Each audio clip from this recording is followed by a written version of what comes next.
In life, we have moments of time to make a difference for people. The question is, what do we do to make a difference for people? As a person who has become homeless through the lies and inappropriateness of other people invalidating my life, I can tell you that being homeless is no easy task. The reason it's no easy task is because that people, in general, don't see homelessness. They literally walk by, they see a man who's pushing a pack or carrying a bag, and they recognize there's something off there. They're not sure if there's an issue, of course, because the biggest practical thing that people are actually touting is that they think that every single human being that is homeless has some sort of health issue or mental health issue or vice. That is not necessarily true. In life, most people, most professionals, most folks who work in retail establishment that literally feed, clothe, and house us are 2 to 3 paychecks away from homelessness. In at-will states, it only takes a firing once to put someone in the rears on their bills. We also have the problem of clinics and people who work in the communities who illegally and immorally harm a person's life. They put them in centers, they take them away, they move their mental health situations into problems, and they literally cost them $10,000 for a stay at a local hospital, at which absolutely nothing takes place other than feeding, showering, and medicating an individual. It's outlandish. The texts that are there virtually cuss and swear most of the time.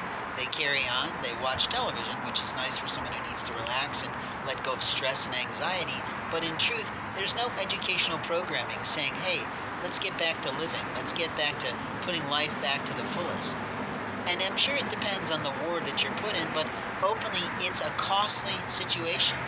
It takes a person who's homeless and puts them into financial debt to the point that there's no way they can get out of it without practically getting a job is not the point. That once they get the job, every cent they have is going to go to paying off that bill that some immoral, illegal, and illicit police officer put on their life thinking they had a right to create a wellness check on an individual.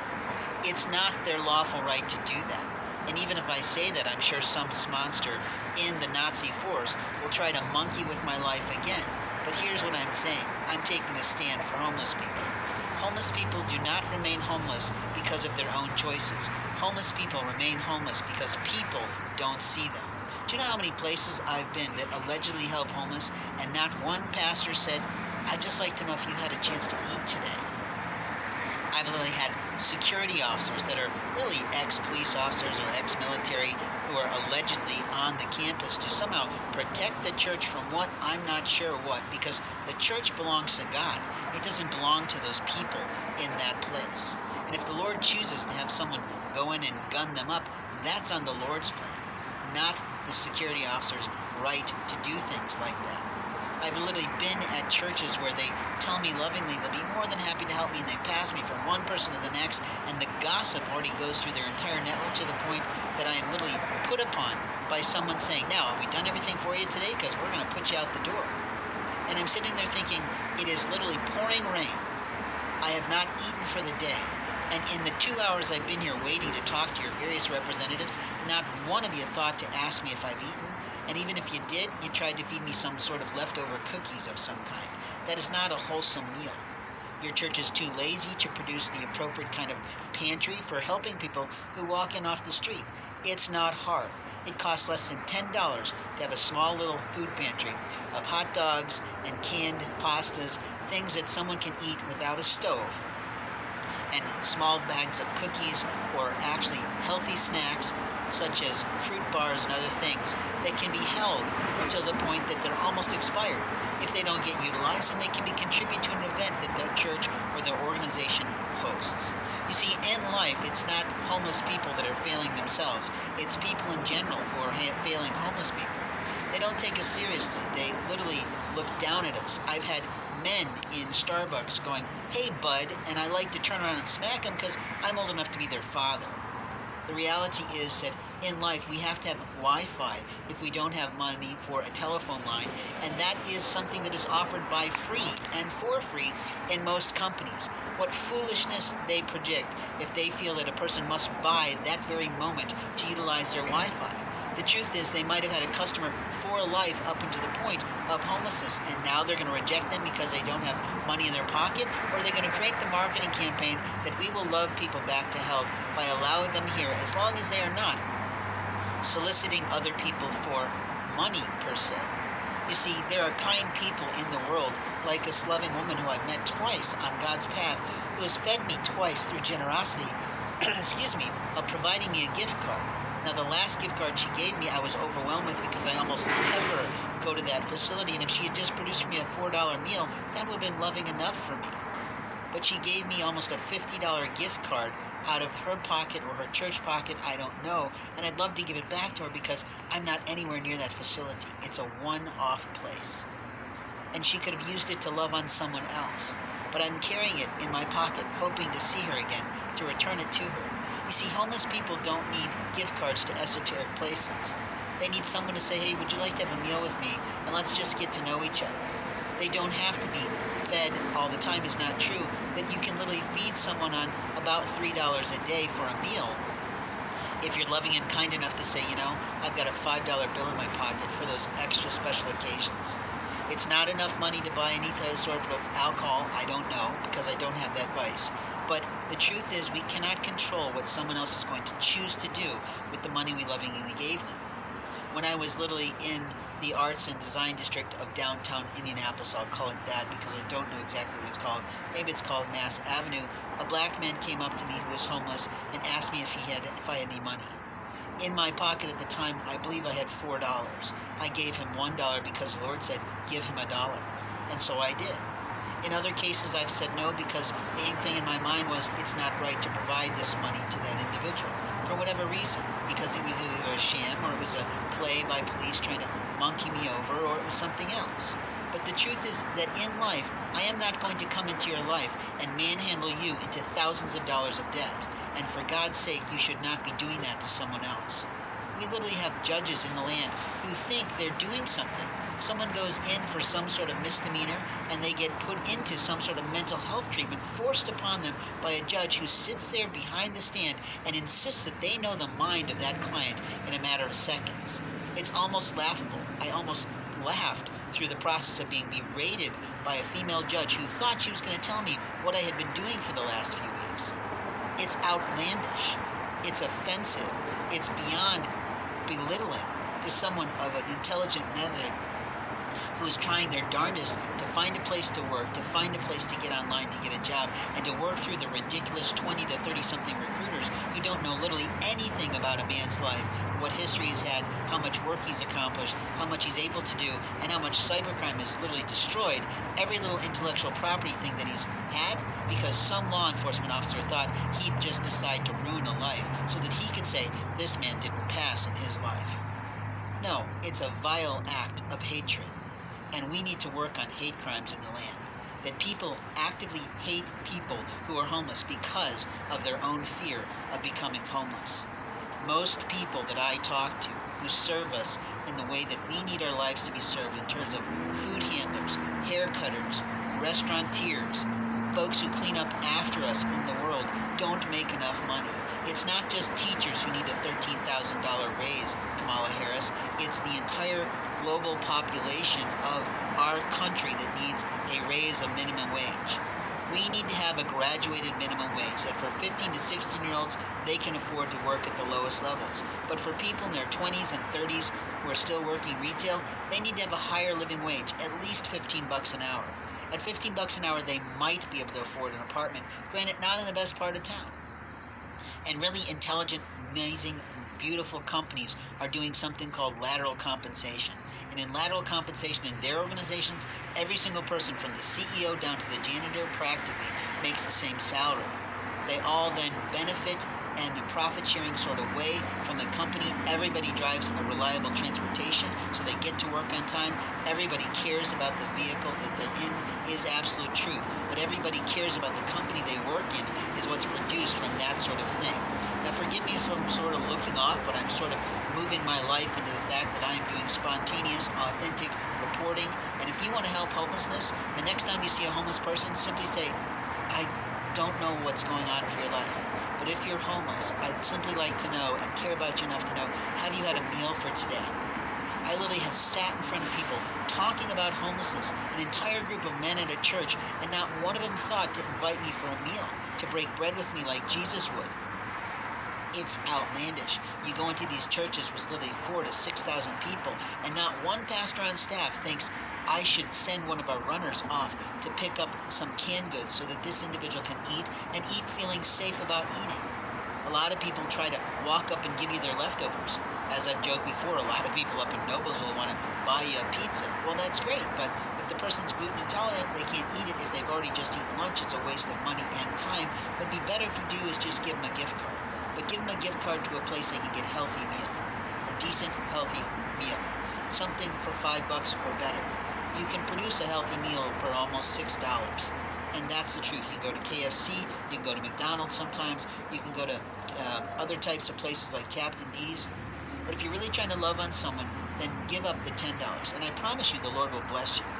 As a lay pastor, as someone working towards getting a certificate in pastoralship and wanting to do something for homeless with a lady who's just reached out to me to talk about how to create really interesting, cool housing with local developers, local mortgage brokers, local real estate people. It's an outrageous, really awesome type of program. But we have to have the stars of the land to stop shitting all over us with their commentary about and their muckraking about the president in place. He deserves rights to be honored for the fact that he is literally president. He did do an awesome marketing campaign with his apprentice program that got his name across the land more than any of his actual books did about finances. The bottom line, he doesn't need the job is absolute truth, because he gets paid in the millions from other things. But not all that pay was earned in an honorable way, and he will be honored, he will be regarded by the Lord for that. That he employs a lot of people, but he's also shafted a lot of people, and that's, I suppose, his right of free will. But the bottom line is he's a womanizer, he's had 4 wives. I hope this is the last wife he keeps, but openly she deserves better if he's still monkeying around on the side. And maybe it's just a marriage of image, and he doesn't have any relations with her. But people have the right to freedom of health care. People have the right to be safe in their loins and safe in their life and safe from the monsters who think they're going to lord over someone else. Now this audio cast may be shaking because I'm literally holding my phone. I don't have my tripod here because I've got monsters in the community where I rent, with the generous gift of my mother, a storage unit, while I'm still being put upon by my siblings who keep coming into my legal situation illegally, unlawfully. They are not my family. They are not on any records of mine saying that they are literally my family. They might claim a birthright that we have the same mother and father, but I have said to them, I do not want you in my life. The reason is because they ruin every opportunity that I have. They don't want me to go on and be successful. They've proven that. They're trying to force me to be marked mentally ill, which I'm not, and openly it's easy to get any religious right or Muslim doctor to write that someone is unwell so that they can fund their program with people and with bills that they can help to employ the people of their clinics. It's outlandish. We need secret shoppers in those places to a point, but what we need is a total reform of mental health care, of physical health care, and of our rights in this land. Every human being on the planet has a right to their personhood, which means what they do and don't do with their body. Their paperwork, all their legal documentation, from their bank records to their tax records to their health records, are private. This HIPAA law shit only applies to a certain number of people. The fact that someone can walk into a clinic and say, I'd like to see my records, and be told no is outlandish. And yet any one of their staff who's a part of their continuity of care program can look at your records and find out what's going on with your health is ridiculousness. Now, the last area, of course, is our property or our possessions. We purchased those things. We personally paid for those things. However we got them, however those resources were gifted to us, whether they were bought by us, whether they were discovered by us on our travels, they belong to us. And the monsters who think they have the right to unlock our storage lockers, unlock our homes, unlock our cars, unlock our pockets, unlock our bags, while we are disposed elsewhere, are the monsters of the land. They have lied to themselves about our rights, and the 4th Amendment of the U.S. Constitution says you have no right to our property. How how hard is this to market? It's not. This is the political climate we're in. This is the change that we need to be going through. And as a political consultant, as a marketing strategist, and as an old-fashioned teacher of a lot of different types of interesting things, I can tell you it's an educational failure that our children are raised to think that they can lie, steal, and cheat other people out of their personhood, their paperwork, and their property. And this is no manic rant. This is a man who's a trained journalist from Indiana University, one of the leading programs across the nation, trying to hold his phone steady, which isn't working well, so just listen to what I have to say. I'm an audiocaster, I'm a podcaster, I'm a reporter, and I'm a homeless reporter. But I'm telling you, the politicians, the famous people, they're not using their millions to feed people. They're pilfering nothing at all. The reality is that they have the power to make a change, to say people matter more than animals to a point. People need animals, people certainly do, but a person going homeless, a person being not fed by another human being is outrageous. It's an abomination to God. Go back to the Bibles, people, especially you in the Christian organizations. Go back, and even you in the metaphysical community. I had one loving lady give me some cucumbers and hummus the other day, which was really kind, but it wasn't enough for a man to feel satisfied.